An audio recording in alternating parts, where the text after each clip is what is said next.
Chase Oliver, welcome to the show. Thank you so much for being here. Thank you for having me. It's a great opportunity to speak to voters and have them hear the Liberty message. So thank you for giving us the opportunity. Yeah, people are starting to feel more and more libertarian. I think that the pandemic really pushed people in that direction. People that I know who were staunch progressives, vote blue, maybe not vote blue no matter who, but very much feeling like they were more on the left or progressives, have now gone more libertarian since the pandemic. I know there's a lot of Republicans feeling this, people on the right that feel like they're more libertarian than they were maybe previously. So I think it's an interesting time to be a libertarian. You even have the Argentinian president, right, Javier Milei, who won an election. Is he the first libertarian ever to become president? I Is believe that what? he's the first self-identified libertarian head of state. And you're right, it is an exciting time. And as you said, a lot of people who were voting Democrat previously are now looking at the Libertarian Party.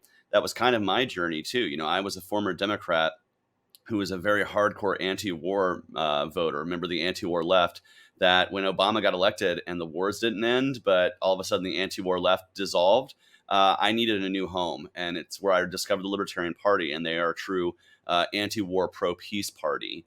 And so I think that's happened, especially with a lot of parents during COVID, because what they saw is public education through a Zoom screen, and they realized like there's got to be better options. And so it's one of the reasons why we see like school choice exploding in states across the country, because parents were exposed to exactly what their kids were being, the failures of education, Common Core, and all this other stuff. Just they were not satisfied. So they're looking Right. elsewhere. So, yeah, I think libertarianism is very attractive to all of these dissatisfied voters. Yeah, I think a lot of people feel like they don't trust the government as much anymore, that the government maybe doesn't know or have their best interest in mind or know their individual situation. And people realize that they're unique. Each family's unique. Each individual's unique. Each child's unique. And people want to make their own choices rather than have the government say, no, you must do this thing or you must do that or your kid must learn this thing. So I think more and more people are going in this direction. What made you why did you identify as a leftist before you became a libertarian? Like what was it that attracted you was it just the anti-war, what you thought was anti-war on the left? Because they're definitely not. Yeah, I definitely would never say I was really a leftist, so to speak. Like I wasn't, Okay. into Marxism or any like the far left philosophy. What it was for me is that I saw my friends going to go fight in wars that were initiated by George Bush and the Republicans. Uh-huh. And because I didn't really know outside of a two-party system what really existed, because George Bush was a Republican, I kind of defaulted to the Democratic Party. Now, I've always been a Democrat. I was a Democrat who liked guns, for instance. I was a Democrat who hated high taxes and supported the ideas of free markets. And so I really didn't fit in very well with the Democrats. That was just the crowd I rolled with, and they were the crowd that was there at the anti-war protest because, frankly, at the time, the right was just gung-ho behind George W. Bush and going to Mhm. war. And that's kind of where I landed. And I'm kind of actually, silver linings. I'm actually kind of happy that Obama broke my, shattered my expectations and really walked back all the pro-peace promises he made, because it had me looking elsewhere. And eventually, lo and behold, in 2010, the Libertarian Party of Georgia just happened to be at the Atlanta Pride Festival. And I talked to their candidate for governor, and he really was like, hey, man, welcome home. This is where you belong if you're an anti-war voter. Like, this is where you need to be. Interesting. And you're a young guy. Were you 38? Yep, You're 38. I'll be 39 on election day, half Donald Trump's age. and this is your third time running for office. So you've previously run for Congress, then also for Senate, and now for president. Hmm. All Yeah, it's three, been all really three rewarding. in the libertarian on the libertarian ticket. Absolutely. And in fact, in one of those races, the congressional race I had was a special election. It's why I could run as a libertarian, because they didn't have the cumbersome ballot access hurdles that they usually throw at us here in Georgia for congressional elections. And it was the first time people in the 5th District of Atlanta got to hear from a libertarian congressional candidate. So I was happy to provide that voice and that kind of perspective to a race that also had, basically five or six Democrats and like a hardcore leftist. So Yeah. I provided a different perspective for sure. For which state? For Georgia in the 5th District here in Atlanta. I'm from Atlanta. I've lived here in the city since 2009, and I've lived around Atlanta, the metro area, since I was 7 years old. So I have a fondness for the city of Atlanta. I love it here. I love the culture. I love the people, and I also love the food. I'm not going to lie. I'm a huge foodie, and it's a great city for that if you ever visit. I've only been there one time. I went there actually for in 2020 for the Democratic debate that happened there. And I was there actually supporting Tulsi Gabbard is who I was there for at that time. And, I was surprised by Atlanta. I'm from Idaho, I'm from the West Coast, so I don't travel to the East Coast as often as I'd like to, and I was so shocked at how beautiful of a city Atlanta. I just couldn't believe all the trees. I mean, it's just a forest of Yeah, trees. we're You called the could city among the trees, you know. it re well, I didn't know that actually until I got there and I saw how beautiful of a city it was, and I thought, "Wow, this." I know I live in LA, and a lot of the industry, the Hollywood industry has moved to Atlanta, and a lot of people I know had been, going to Atlanta all the time for filming, and then they love it, and they buy houses there, and they wanna stay in Atlanta, and I had just, like, a completely different envisionment of what honestly, I thought it was gonna look like St. Louis. That's what I Yeah. in my mind, that's what Atlanta looked like, and then I got there and I was like, "This place is beautiful, amazing, the people are nice, the food was delicious." I mean, you're right, it's a great place. Yeah, Very Atlanta's a great Democrat, city. Yeah, but it's Atlanta's a very great Democrat. city, and Georgia's a great state, but the city government is pretty terrible. In fact, even a lot of the people on the left are angry at the Democrats in power in our city council because they have defied the will of the people and building. They're tearing down one of our forests. They're clear cutting one of our large forests to basically make way for a new police training facility. It costs the taxpayers many millions of dollars. We don't like Wow. it because it's going to also create a floodplain for the local business owners in the area. There will be an outdoor gun range within earshot of an elementary school. There's lots of reasons to oppose it, and they pass it anyways because corporate donors basically fund their campaign coffers. And so now they're facing the wrath of like the entire cities against them because they basically didn't listen to them. We're actually putting out referendum. We're trying to get that on the ballot to cancel the contract. And then after that, we're going to vote out all the people who voted against the will of the people. Because if you're more in the pocket of the corporate donors than you are listening to 13 and a half hours, I was part of that public commentary, then they really need to be voted out of office. So, That's insane. When you think Democrats always say, "Okay, we're for trees, we're for environment, we want more of this, we don't want clear cutting," and then they vote to clear cut, not because. And then I thought you were going to say to build homes, housing, because people need housing. There's homelessness problem, right? And Democrats are like, "We got to do something about the homelessness," but you're saying, and then they're the ones that say, "Defund the police. We don't need police," but they're clear cutting. Not for homes for homeless people, but instead for a police training center. It's like almost the opposite of everything Democrats claim to stand for, which is typical, yeah, it which is seems a typical. little odd for them, but you know what? It's nothing new political hypocrisy in our system. Yeah. So it's just a perfect example of it, and it's something as a libertarian I seek to expose and seek to fight against because it doesn't matter whether it's the left wing or the right wing. And in fact, I say oftentimes these issues aren't often left versus right; it's right versus wrong, and we need to really refocus ourselves sometimes about that. And it's something that as a candidate for president, I'm happy to give voters an option they can feel good about, and not just picking the lesser of two terrible evils. Why not run as a Republican?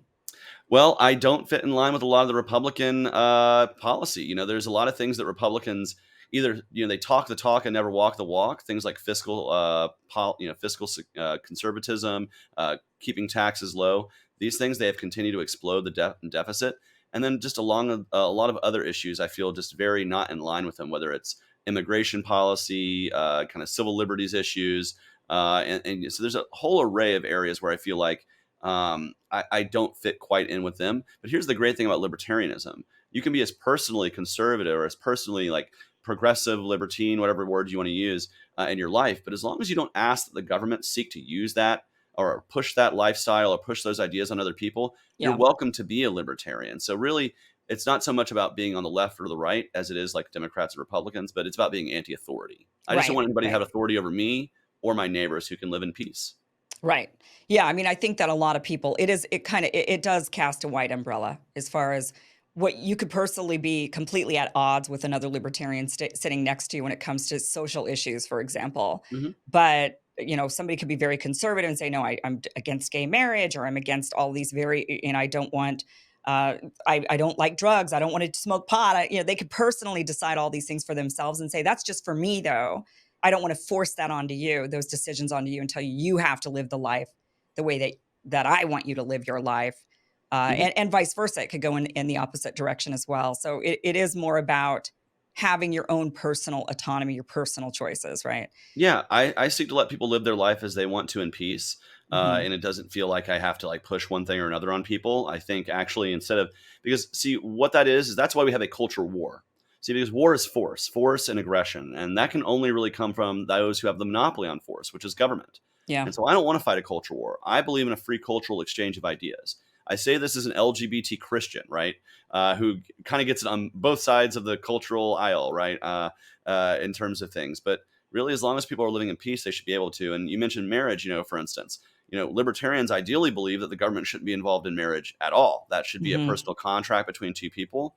But so long as until that ends, we believe that anybody should have access to it. But if your church doesn't want to marry somebody, that's their right. It's their property. It's their faith.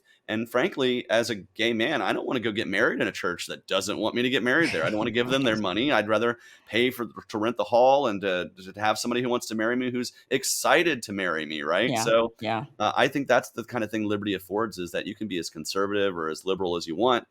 Just don't seek to use the power of government, the levers of power, to foist that upon somebody who might be different than you. This is where libertarianism kind of gets a little bit of an identity crisis, I think, because socially libertarians are quite liberal. Right, that's really I mean, Democrats have changed and they're not who we consider liberals are not really liberal Yeah, in my view in a lot of ways, but because they do want to still force certain things on people and whatever, but libertarians are very liberal socially, and a lot of conservatives on the Republican side of the aisle might want to control yeah, certain social constructs. yeah. We're They might definitely not liberal in the want classical sense, right? Right, classically liberal socially, because you got a lot of conservatives who do wanna ban, like, for example, my home state of Idaho has not legalized marijuana at all, not even medically, and I don't see the state doing it anytime soon because there's a lot of conservatives there that don't want it legal, they don't want people smoking it, they don't want people to be able to go buy it. The liquor stores are still run by the state, you can't just buy liquor anywhere you want, it's a very conservative state. Hmm. So libertarians are socially much more liberal than those conservatives. But then when it comes to fiscal policies, libertarians are not at all in line with Democrats, which are about spend, spend, spend. Uh, it- Libertarians tend to be more in line with Republicans, which is cut the spending, fewer government programs, fewer welfare programs. Yeah, So it's and kind of an identity crisis. You could honestly almost go on either. I mean, libertarians have tended to be on the Republican side of the aisle. We do have libertarians who are, I would say, Republicans in office right now, like Rand Paul, for example, and Thomas Massey. I would consider them libertarian-esque or yeah, much more libertarian, libertarian-ish, libertarian-esque, libertarian-ish, sure. small L libertarian. Yeah, Right, yeah, yeah, but, I don't really see many of them on the Democrat side. I don't see very many of the libertarians over there I as think. much. Well, I think the reason that is because a lot of us do end up coming to the Libertarian Party, and I think that is due to the fact that while we are socially, like you said, classically liberal, we do allow anybody. There's definitely very conservative people, personally, who are members of the Libertarian Party as well. Don't Right. want to discount them, but you're right. I think that classical liberalism does attract eventually people who maybe were Democrats at one point, who, while they believe in people should be able to live and let live if they're not hurting anybody, they thought, oh, well, government solutions and government programs, that's how we solve our problems. And eventually they wake up to that and they go, Mhm. wait, government programs and spending more money and taxing more people isn't fixing the problem. It's actually making these things worse. And so they naturally just fall into us, right? Yeah, Whereas Republicans, what brings them to libertarianism a lot of the time is Republicans failing their own promises on fiscal conservatism. right. So, like we just saw, Donald Trump spent more in the year 2020 in the COVID spending than any president has in any previous year ever. It exploded the debt and deficit. And so many Republicans are now feeling like, well, we're not even, really being fiscally conservative anymore. And then they see libertarians saying, hey, balance the budget. Let's get ourselves to stop printing trillions of dollars out of thin air. Let's cut the burden from people via personal or business taxation so that way we can grow prosperity, right? And so I think this is a package that can be attractive to both, which is a way of maybe selling it correctly to each audience and letting them Mm. see, like, how their best interests are really served by the libertarian message. You make a really good point, though. The reason why a Democrat would be attracted and move towards the Libertarian Party is because they realize government's failing, and they don't want to continue funding the government, giving them a bunch of money for failing projects. That's fiscal. So actually, both sides move to the Libertarian Party for fiscal reasons, even though libertarians tend to be the most socially liberal out of the groups. Tends to be, if a true libertarian would say, live and let live, do what you want to do, just don't bother me. And I agree with you. I've always said, because I'm very socially libertarian, I've always said I do not know why the government's involved in marriage at all. Like, why do you have to sign a contract with the government? That should really be between two people in your church if you have one, and it's like an individual contract. Maybe you register it with the state, but I always thought any two people should be allowed to have the benefit of two people getting together is for the government is, you're building and sharing wealth together, right? You're building up community together. When one dies, you'd want it to automatically go to the other. Mhm. There's protections there, right? And I always thought, well, why couldn't even two siblings go and say, we want that sort of arrangement? It doesn't have to do with sex. It doesn't have to do with Yeah. anything romantic. It's just, Well, hey, just government, we just want this easy peasy. Like, we don't want to go sign a bunch of wills and have to do all this. We're just yeah. registering it that this is my next of kin, essentially. Well, and just because we don't want the government to do it doesn't mean we don't want it done, right? We think we'd actually be done better without government. So, Yeah, taking marriage for example, right? We don't want the government to have to facilitate these marriage licenses and these agreements. Private enterprises can form these packages for us. That is basically a contract package that gives you everything that is involved with marriage. You sign it through them. It's done through the courts. It's completely a legal document, but they prepare everything for you, so they make it sure. easy for you. And there will be a competition for that. And that's going to lower the cost of that, and you're going to get the best services. And so the same way as like the FDA, right? Like I want safe and effective drugs. I want to make sure that when my doctor gives me something, like it's safe and effective.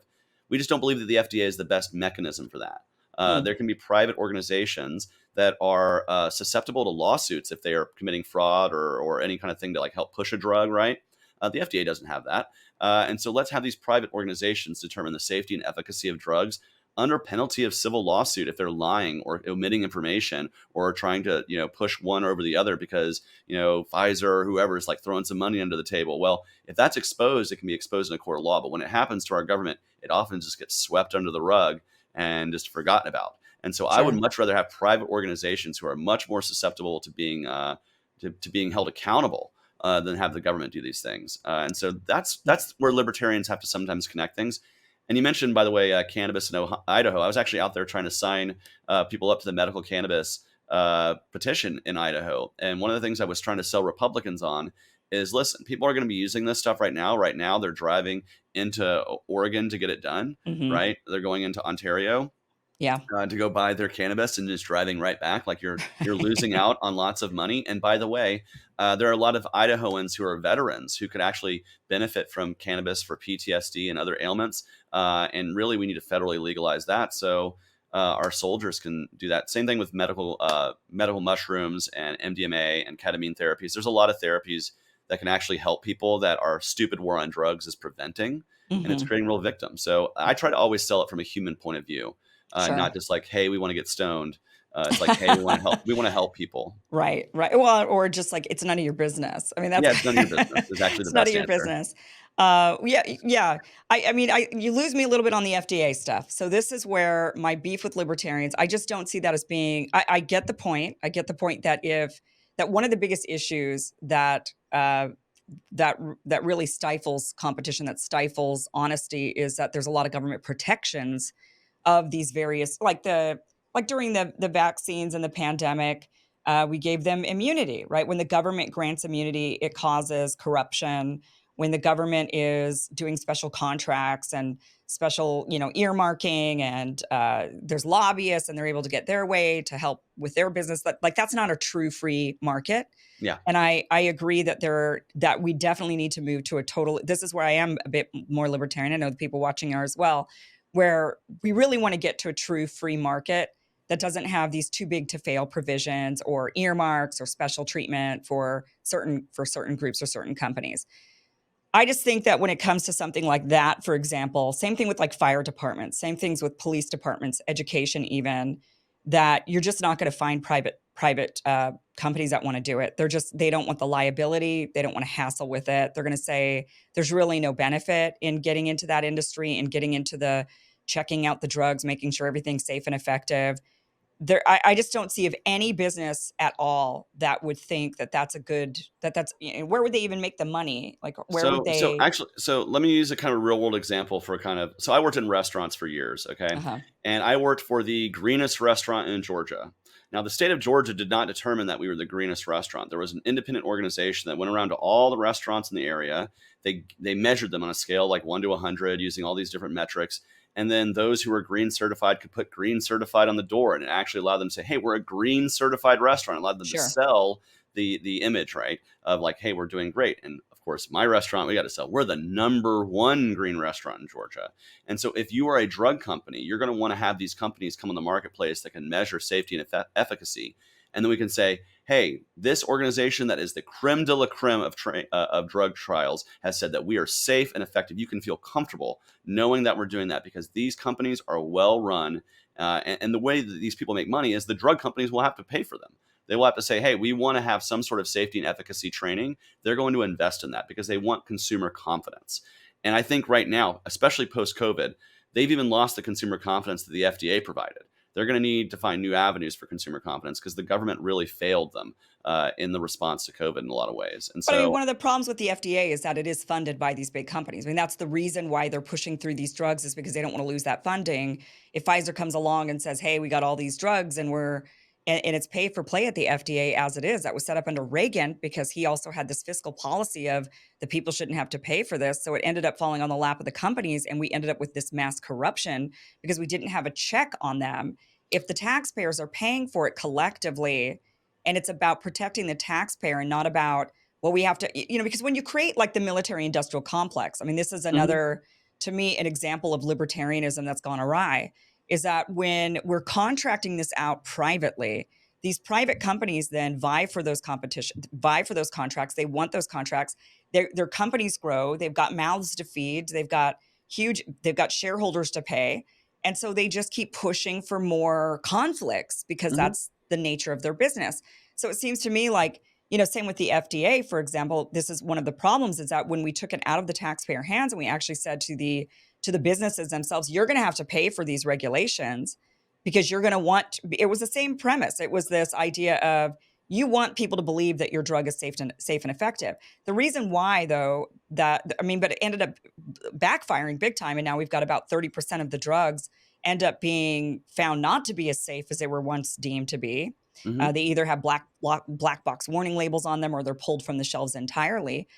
Is because the FDA was just rolling stuff out because they didn't want to lose the funding. If they lost the funding, they'd have to start slashing jobs. Nobody likes layoffs. Like there's a whole industry surrounding it now. And if you start to scale back on that, nobody wants to shrink their business model. But see, this is an So artificially that's the created issue. Yeah. monopoly, though. That's where there's the difference here. Is when you create an FDA that's funded by these organizations, there's only one FDA, all the money goes through there. It's easy to corrupt one organization. But when you can have marketplace competition, have several organizations that can provide drug efficacy and safety, and they can market themselves as, hey, we're not, while we're funded by the organizations, we Hmm. provide the most transparency to how we do our trials. We provide the most information to the consumer as to what's going on. We provide the most transparency with regards to side effects, and it allows these organizations to actually compete. Whereas right now, we do have one organization. We're funneling money from private industry into a centrally planned government program, and that in itself creates the inefficiencies that we see in getting drugs to market. It takes too long, it's too complicated, too much red tape. But it also leads to the fact that we have basically a bought and paid for industry that you can basically, and this is also, you're right, there is many problems with the military industrial complex. One of those being that these organizations buy our Congress people. They basically push the propaganda that we're seeing. Like we're seeing this right now in the lead up to just the war in Iran. And unfortunately, it was the lives of 3 Georgia soldiers who passed away in Jordan that's going to be used as the justification by war hawks in DC to send us to another war in Iran.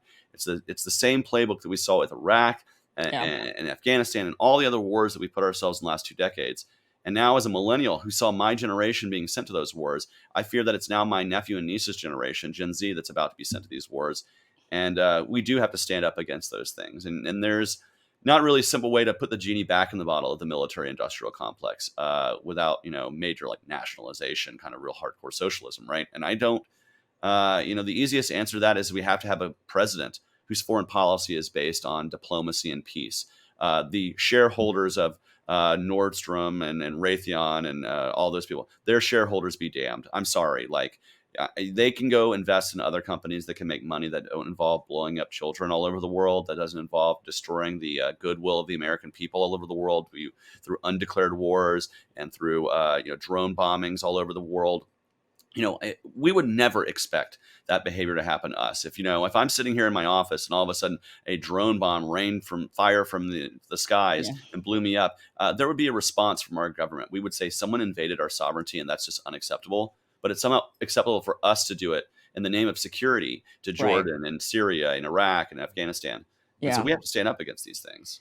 Yeah, so let's talk about that. What would you do right now? So, if you're elected president in 2024 in this upcoming election, and you take office January of 2025, what are you going to do when it comes to foreign policy? We do have an industry.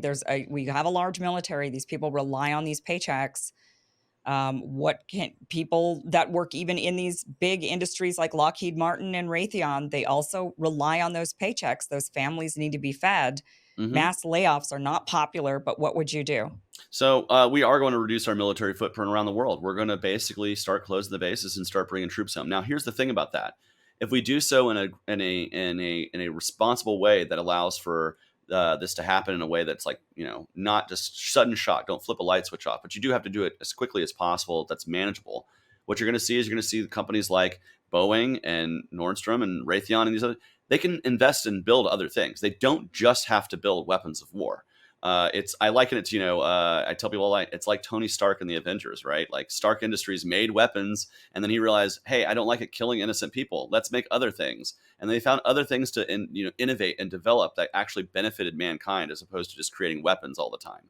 And I think Hmm. as long as when we remove the profit motive for creating weapons of death and destruction. When we remove that profit motive from those companies, they will naturally, it's what markets do, find other areas of investment to create, to build, to keep those jobs, to keep their shareholders happy. We don't have to rely. We don't have to say, hey, man, we have to keep blowing people up to keep these shares up. Like, I think that is a wrong-headed way for our foreign policy to think. And so I want to remove our military footprint from everywhere that's not America, frankly, and start talking about actually something that Barack Obama promised and he never followed through on. If I were elected president, I would meet with any world leader without precondition, because I do believe diplomacy is better than warfare. And we have to give diplomacy a shot, no matter what, first. Yeah. Even if you're in the room with a terrible person, you have to be willing to sit there, be tough, stand by your principles, but be willing to give diplomacy a shot first before you reach for the bullet, before you reach for the bomb. And that's just how wrong-headed our foreign policy has been since the panic that was and the fear that was created out of 9/11, which you can kind of justify. It was a horrible attack. But we're now 23 years later. Hmm. We're a whole generation removed. It's time for us to rethink our foreign policy. It's no longer a war on terror generation. It's now a seeking peace around the world generation. That's what we need. No, I mean, I agree with you. I'm an anti-war person myself. I think we should just be getting rid of all of these bases around the world and coming home and protecting our borders. And I do believe in a strong defense for our country to protect us from invasion or anything like that. I don't think it's likely that we would have any of those issues, but I think it's important to have a strong defense. But defense is not having 800 bases around the world Hmm. and droning a bunch of other countries and invading their sovereignty and picking fights everywhere. It's definitely not a working foreign policy. However, that being said, I understand your point on pivoting. That these companies, they're smart. They clearly have staffed brilliant engineers that are building these really brilliant bombs, and they could build brilliant other things with their, use their brain for other things. It will entail layoffs. I mean, there's Yeah. companies are at the end of the day, they protect their shareholders. They're about the bottom line. They're not going to be thinking about protecting the jobs of the average people working at those companies. They're going to pivot and they're going to say, we have to invest in this new technology, building out this new idea. We don't have any money anymore to pay all of these employees, and they're going to let thousands of people go. Yeah. So That do that you will think happen. that will happen and that will cause a massive problem for a lot of people a lot of states in this country that are heavily reliant on those industries and those companies. So there's just like a reality that goes with Hmm. these desires to shrink a lot of these things down is that you end up with mass layoffs. Would you, I mean, you're a libertarian. So what do you say to these people that suddenly have lost their jobs? They don't have, and now there's a bunch of them. So now they can't just go get another one because they're competing against 20 other thousand people. What would the government do you think the government should at least step in and do something with kind of like the coal miners? That we have this discussion about coal Hmm. mine. If we're going to shut down a coal mine, we're going to pivot these employees, train them to do something different. Do you think that's the government's responsibility? No, and I think actually, and here's the thing, and here's what I'll say. First off, no matter what you do there's going to be some sort of harm being done. If we continue the military industrial complex spending, I believe there's infinitely more harm than the harm that is done by the job losses. But that doesn't sound good. That's not what anybody who just lost their job wants to hear, frankly. Right. That's just That's cold and emotionless. I have empathy for those who will lose their jobs. But what I can say is if we have a foreign policy that is more based on peace, prosperity, and free trade, that is going to create jobs in the future. That is going to create a more stable economy in the long run that's rooted in peace. And ultimately makes us safer, because as the longer we export war around the world, the more we reduce the goodwill that others around the world have for us. That makes us less safe. That makes us more prone to being attacked. That makes us more prone, frankly, to terrorism Yeah. if we're continuing to do what we're doing. So, both from the keeping people safe point of view, and saying I do understand. I have empathy for those who will lose their job, but I also know we can create conditions using a more free market, like removing not just the libertarians want to remove the welfare state overall, but really we need to remove the corporate welfare state that involves so many subsidies and deductions and giveaways to large corporate interests, and Mhm. reduce the cost of doing business overall, so it's easier to create jobs. But government doesn't create those jobs; the market will. And so, while I can say to somebody, "I'm sorry you lost your job," contracting, being a defense contractor with us, you're well trained. We're going to try to create economic conditions to where more people can create businesses and more jobs can come online quicker. Yeah. But that doesn't, there's no going to be no direct, like, hey, I'm going to give you X number of taxpayer dollars, because that's even further influence into the marketplace from a centrally planned government hand. And we need to step away from that. And there will be hurt from that. But the longer we wait, the more that hurt's going to be.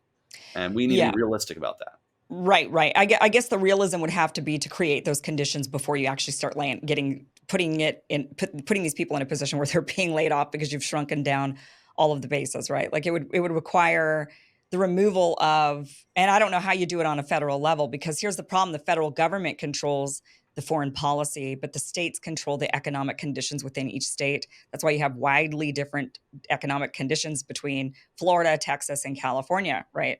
Hmm. So you would have to encourage the states to do what they need to do in order to create economic conditions to where people could start small businesses again. And that is something, small businesses, and that would be, to me, what I would think would be a good pivot for a lot of people, is back to small business, mom and pop shops. We've lost out on those.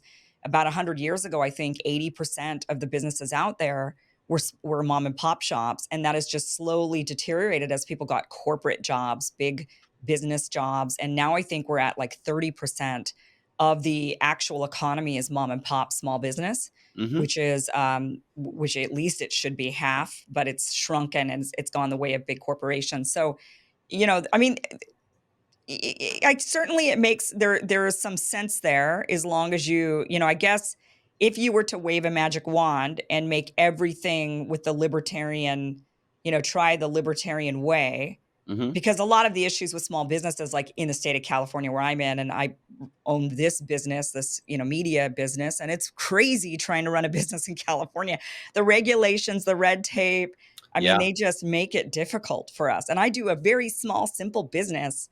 I don't even sell stuff, I'm not like needing to go through like food checks and, anything like that. And it's still extremely, extremely difficult here. So Yeah. maybe if they removed all of that, there would be conditions for people to have jobs and to pivot towards something that they enjoy, like a mom and pop shop, Yeah, well, maybe. we can do a lot of that at the federal level too. So a lot of this can, there's a lot of stuff we can cut in terms of regulation and red tape at the federal level, and ask that the states follow suit.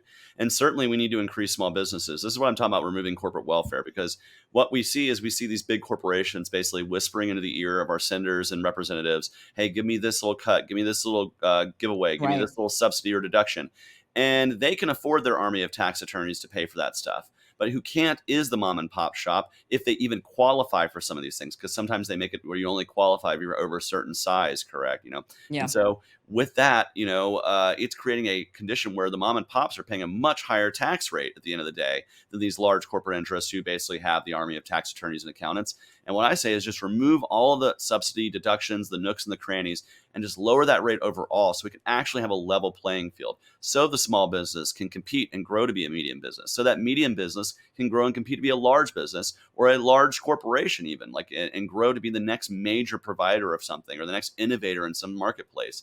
But if we keep hampering and cutting ourselves off, like, and just giving away to the corporate, the people who are already at the very top, innovation will stifle, competition will cease. We will see a conglomeration, which we've already seen amongst industries, more and more monopolies, and forming across the various industries that we see.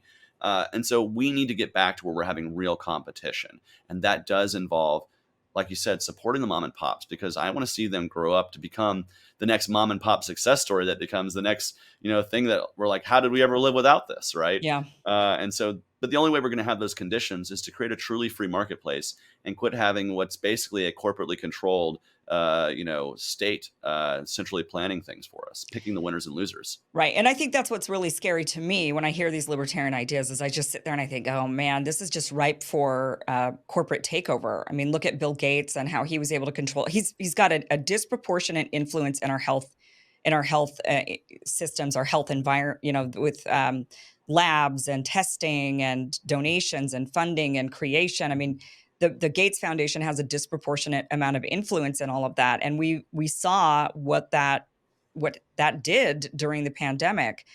That made, I think, many of us afraid. So I worry that if you just kind of rip off all of these regulations and say, and you rip off the Band-Aid or just the aid to people like the job and say, sorry, we're cutting all these bases. So everyone's got to go home and now you don't have a job. That's painful. I just then worry that it just would be ripe for more monopolies to Mhm. rise, for these big companies like Amazon, who are already huge, already have a ton of money, to just absorb even more. And you don't think that would happen. You think Yeah, it would actually foster more competition. I do think it would. And so might be what separates me from some of the other libertarians running. Some of the other libertarians, they're all great libertarians running for president, but some of them believe in like flipping it off like a light switch. Like you just flip it right off. Don't worry about the victims that are going to be involved and in changing the policy. Whereas I'm somebody who does believe in holding true to our North Star ideals, holding true to our principles, and being able to explain those principles as I have to you throughout this interview, but Yeah. also recognizing we live in a real world, and that's going to take a gradual change. I don't think we can, I'm a minarchist, right? I believe in the minimal state that could exist. But I don't believe, even if we had me in for 2 terms and we had libertarians in the Congress and the Senate, that we could get ourselves down to that ideal in even 8 years. And so I realize this is long-term thinking and recognizing that you have to create a plan. You can't just, you can't just look at X marks the spot without having a pathway to get there. And so we have to provide a roadmap that can get us to full liberty. And that's Mhm. going to involve taking stops along the way to recognize that there will be real victims, real people who are not victims. They're not victims. They're of consequence. They are Right. a side effect of what's going on and the changes, right? But there are people who we're gonna have to recognize that that's going to have to happen. And if we want to say in Social Security, for instance, libertarians do believe that it's better to save our money in a private marketplace, because even if you just put your money in the S&P 500, it's going to outperform your Social Security trust fund essentially. And so, but I don't want to just switch off Social Security overnight. My parents live on a fixed income. And I know millennials like me, a lot of us don't even have $1,000 in savings. And so the idea that we could just suddenly just take care of all of our parents' medical bills and their cost of living uh, is not realistic. But Right. what we can say is this: a worker my age, I have two options. I can keep paying into the system, which will be insolvent by the time I retire and I get no benefits, or you can stop having me pay into the system, keep the system solvent long enough for my parents to retire, and recognize that I'm gonna have to start saving for myself and be realistic about that, and still get no benefits. But at least I'm not being taxed. So that's a realistic way to get ourselves away from a program that's going to be insolvent very quickly, and I'm not going to see those benefits, but also maintain it for my parents and many people's parents and grandparents who paid into the system their entire working lives, and that's what they're living on right now, as a fixed income. Right. Right. Um, yeah, it's interesting. I think that the world is headed in one of two directions. I think capitalism creates, or I should say, crony capitalism. I'm very against crony capitalism. Capitalism is interesting. Free market capitalism, we haven't really tried. So, I'd be interested to see what free market capitalism actually brings about. But we have crony capitalism. That's what we've been living under for a while. Crony capitalism is much like sort of like monarchies that existed throughout Europe, where just the few remain on top and they siphon all the resources because they're friends with the people in power, and so they're the ones who get all the goods, right, while everybody suffers. And that results in one thing and one thing only, which is revolution. I mean, people just ultimately, the working class will have it, and they will topple that style of government one way or another. I do believe we are headed in that direction for sure. I don't know if it'll happen in the next 10 years. I don't know if it'll happen in the next 50 years, but I do feel we are hitting a breaking point with this crony capitalism style. It might take longer. We might end up going into like a failed state style banana republic for a while Hope not. first. Hopefully not, but maybe. But then the revolution happens, and only one of two things happens after that. Either you will the libertarians will win and people will say we just want the maximum amount of freedom possible and we want to just live and let live and allow the market to flourish without the cronyism, or communism will come about. People will ask for a socialist style communist system because they don't want people to starve. There will be sharing bread lines. It will stifle innovation. It will, because people will do the least amount of work possible, especially if they're getting all paid the same or given the same resources. But it will result in one of those two things. Do you I think? I hope it's the Yeah, former, certainly, right? And I think the best way to organize that revolution is to do a peaceful, nonviolent revolution. sure. That through peaceful, nonviolent resistance, can we tear down the walls of authoritarianism? I talk about how that's, if you need a real world example of that, see the United States in the 1950s and 60s, tearing down segregation and Jim Crow. It's something living in Georgia. I learned quite a bit about in my youth and have lived and experienced that in Atlanta. And so I hope we can get to that former side, right, where we're Well, actually respecting the. Mhm. revolutions often come through collapse. I mean, I don't think it would be a violent revolution or a civil war. I mean, maybe, but I Mhm. don't see it happening that way. I just see collapse of the system, which then creates the conditions for a revolution, and people don't want to rise up and install the same thing that they had before. They're too angry with it. So then Yeah. they rise up and they install something else. And the question is, what is that something else going to be? Is it going to be a communist system? Or socialist system like it was in China and in Russia and several other places, or is it going to be a libertarian style? We haven't seen the libertarian style really come forward.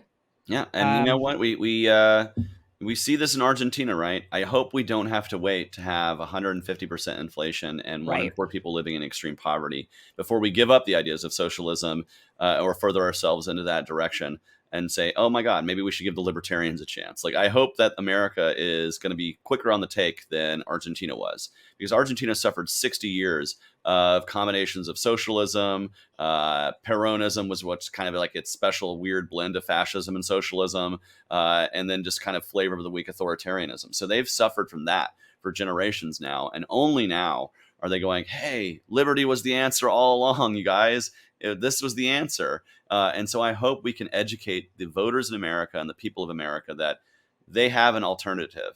And if the system goes down, if the system does collapse, that they should immediately, don't wait 60 years, Right. immediately go to those libertarians to help try to rebuild. Because you're right. In a world of true free market capitalism, we could see much greater growth, much greater prosperity than you could get either under the current crony capitalist system or whatever Marxist model might try to take its place if there were some sort of collapse. And so I'm somebody who's going to, both with my words, deeds, and actions, fight as much as possible to maintain liberty, and hope that if a revolution or a collapse comes, it's quick, brief, and that libertarians are immediately there to fix the problems that we can. Yeah, I just don't think that's what will happen.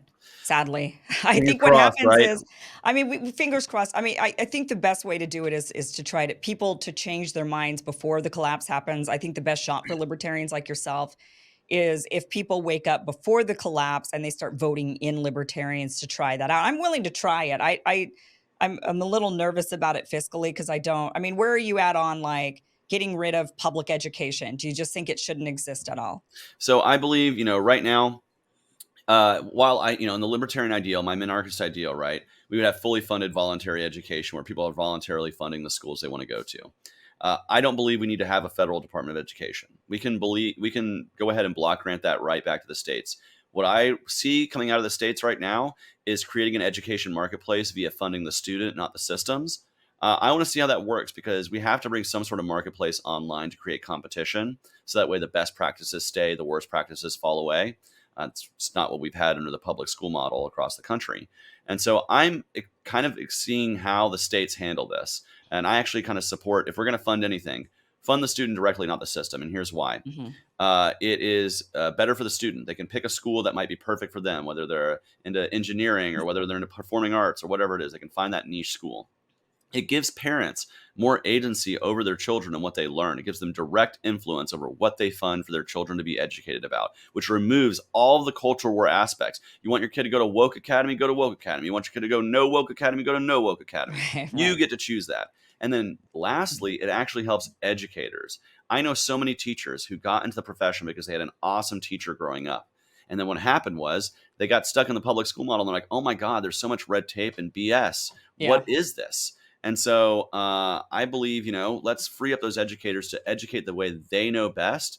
And we'll see a much better marketplace for our students to become lifelong critical learners, which is the most important lesson we can teach them, which is to always question things, always look for trusted sources that actually make sense, and never ever stop growing and learning. Like that's the most important message we can teach beyond reading, writing, and arithmetic, right?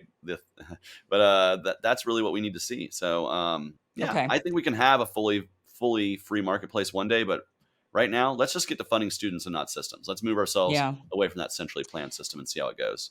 I mean, sure, if we wanna go to, like, states can decide, I think that's maybe a good way to try it out and see which states actually excel in that. I worry about the kids that would just be the undesirables who are left behind. I mean, not all kids, a lot of kids are just difficult, they're misbehaved, they don't have good parents, and if it comes down to where we privatize a system and students can choose their schools, but it would also work in the reverse, schools could choose their children.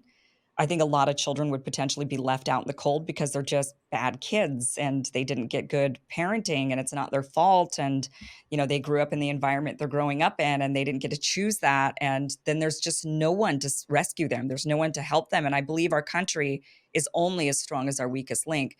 And we have to ensure that we do protect those that we nurture, not like protect and shelter and give them whatever, but I really mean nurturing those weak links to help them be strong so that we are a strong society as a whole. So that's what I worry about when it comes to just privatization is that the weakest would be left behind or the undesirables. Like that's what we saw with medical insurance before Obamacare. Now, Obamacare has a bunch of problems for sure, but everybody can get insurance now. There was at that time before Obamacare, a lot of us were not able to get medical insurance for one reason or another, pre-existing conditions or you're in an age group or a category that makes you undesirable because you're high risk.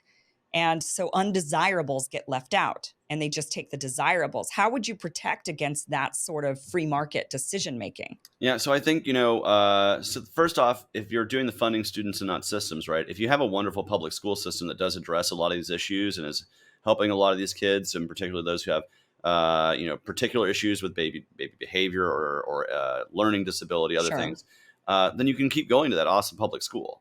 What we're doing is we're providing with choice in education, you're providing an outlet for if you're in a failing public school system. So in the Atlanta public school system, things were so bad that teachers and administrators got caught in a criminal conspiracy lying on testing scores to help improve their funding there. And they just weren't educating very well. And I Got think if it. I'm a parent who's raising a kid in that public school system, I want options. And I think there are better options for my kid who might have a learning disability or behavioral problems. And I think maybe they're not being served very well by that public school system. And then there are also schools that can actually cater to specific things. Like if you have behavioral issues, there will be schools that will pop up saying, hey, we are here to actually, and it might cost a little bit more. There might be additional costs. It might be, an alternative kind of education. But there will be systems to pop up and help these kids because there will always, if we eliminated all public education today, if we did flip that light switch, there would still be lots of people who want to be educators, lots of people who want to be administrators, lots of people who want to run a school system. It would just be reorganized in a way under the free market. And so I think actually creating an education marketplace via funding students and not systems is going to allow actually for specificity for some of these students, especially those who, like I said, live in school systems like Atlanta public schools that were just so terrible that they had to criminally lie in order to get test scores up. So like, there are some areas that are going to be great, but there are a lot of areas that really need help, and those parents deserve to have those options. Yeah, I would be interested to see how that one works out. That's the one area that and fire departments and police departments. Before there were fire departments that were set up that were city run that the taxpayers collectively pitched in for. The firefighters would go into your house and see what valuables you had before they'd actually put out the fire because they'd want to make sure that you could pay for it. You could pay for those services. I mean, we wouldn't want to be stuck in that same situation when it comes to a fire or an emergency. We already saw that and how that panned out for healthcare. If you had cancer and you couldn't afford to pay for it, you just died of cancer and it was slow and terrible. Hmm. At least we had a system set up with emergency care that required hospitals to administer emergency care without checking on whether or not the person could pay for it. That's the system that we've had. And that saved lives rather than saying, like that we hear horror stories of countries around the world that do not have systems like that. And the kids were traveling and they got into a bad car accident.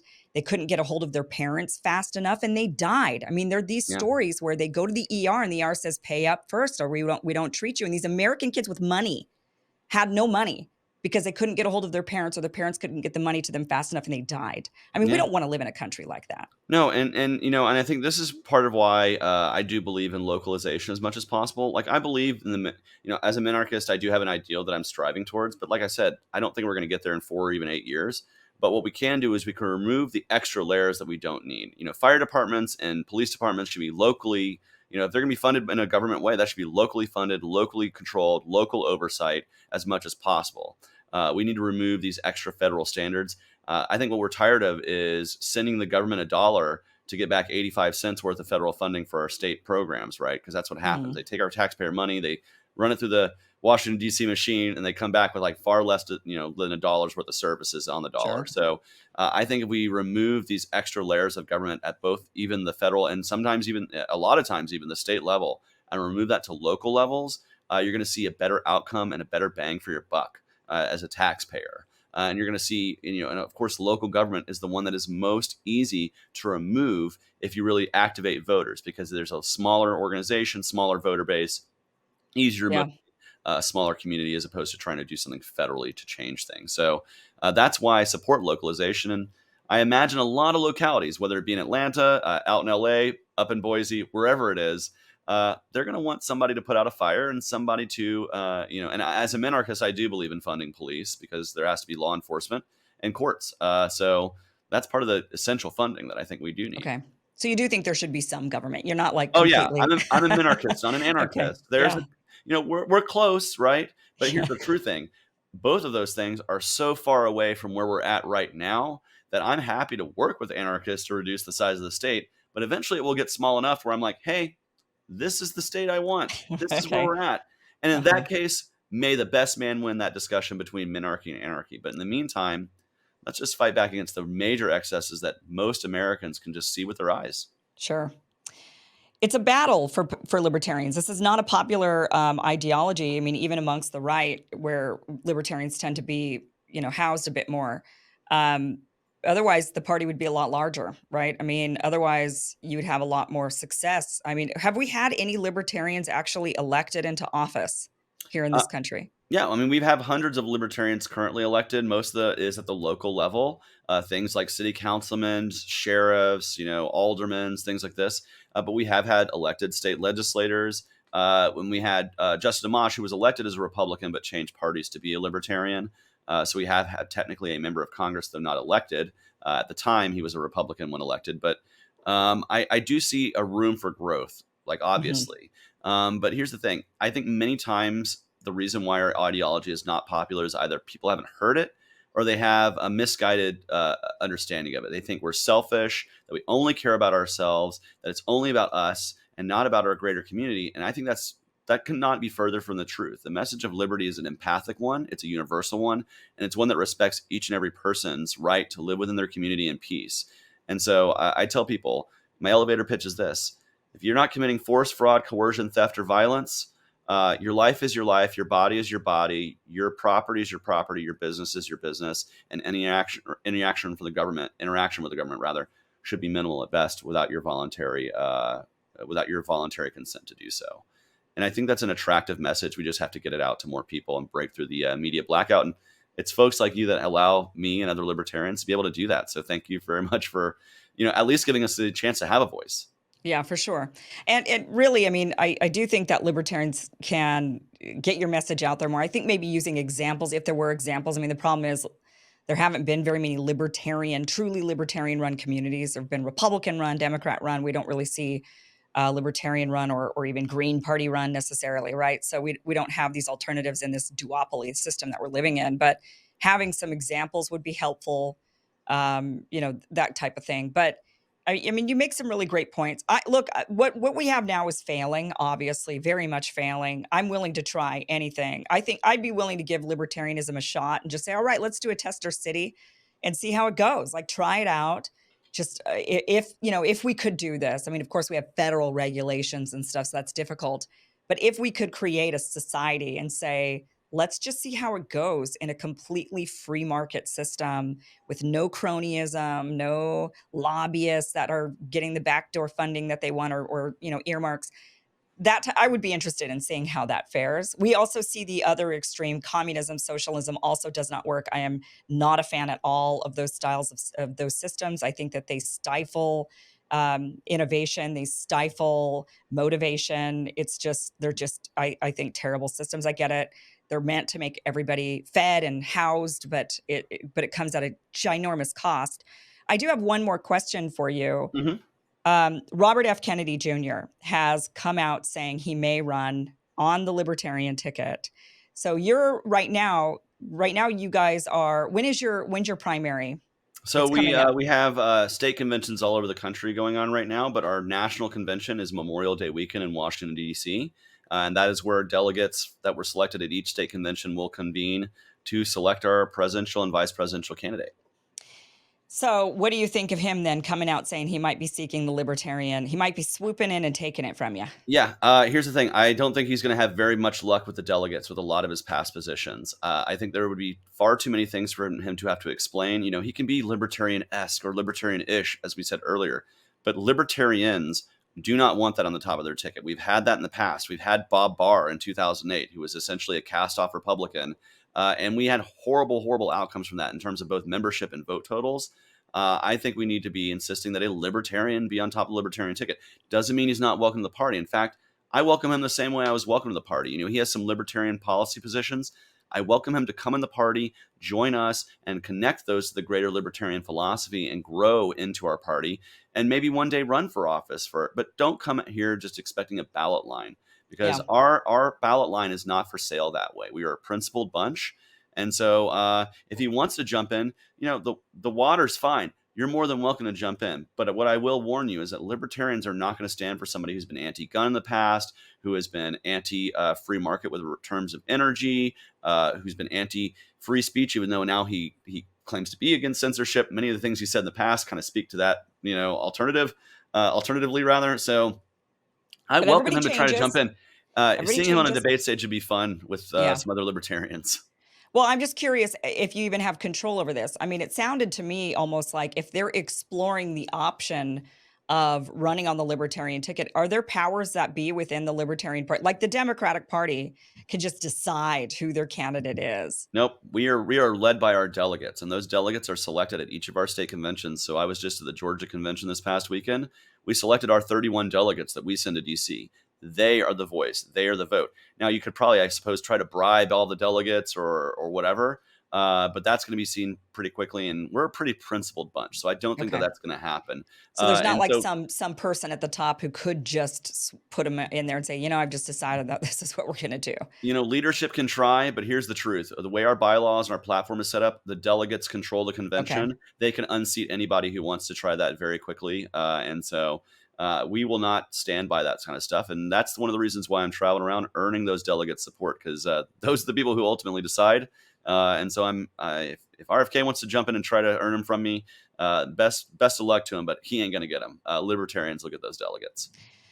Well, good luck to you, Chase. I mean, I know you're doing really well right now. How do you know how? I mean, are there polls that are conducted for Libertarian Party? Because I know you don't get Yeah. included in the mainstream polls. So how are you doing in this? So we've done straw polls, and we've had like things like, so the Arizona straw poll, after they picked their delegates, they sat in a room and did a straw poll. I won that straw poll, so I assume I'll be getting the majority of those delegates at convention. We also had the Iowa caucus. Libertarians came out in the blizzard and picked their candidate, and it was those people who came out for the caucus who are now selected to be state delegates at convention. Well, I won 42% of their votes, almost 43%. So there's a good chance I'm going to win 43% of those delegates. And then as we travel to states, we just got back from Florida. We're kind of putting a map together. Like, this person's a definite Chase. This person's a Chase or one other person. This person's says they'll make Chase their second choice. And so we're marking that down and keeping those metrics. And based on our metrics, we are far and ahead in the lead right now. Yeah. That that could change, right? Things could change. I could get hit by a bus tomorrow. You never know. But as we see it right now, we're comfortably being the runner in terms of the delegate race. Well, good luck to you. You're very smart. You have, your ideas are fleshed out. Sometimes I talk to libertarians, and because it is kind of a wide group, as far as the ideas, and some libertarians I don't feel like fit in the Libertarian Party at all, and some, but you clearly are a libertarian. You're standing true to, I believe, libertarian principles from what I understand libertarianism to be. You seem to understand them very well.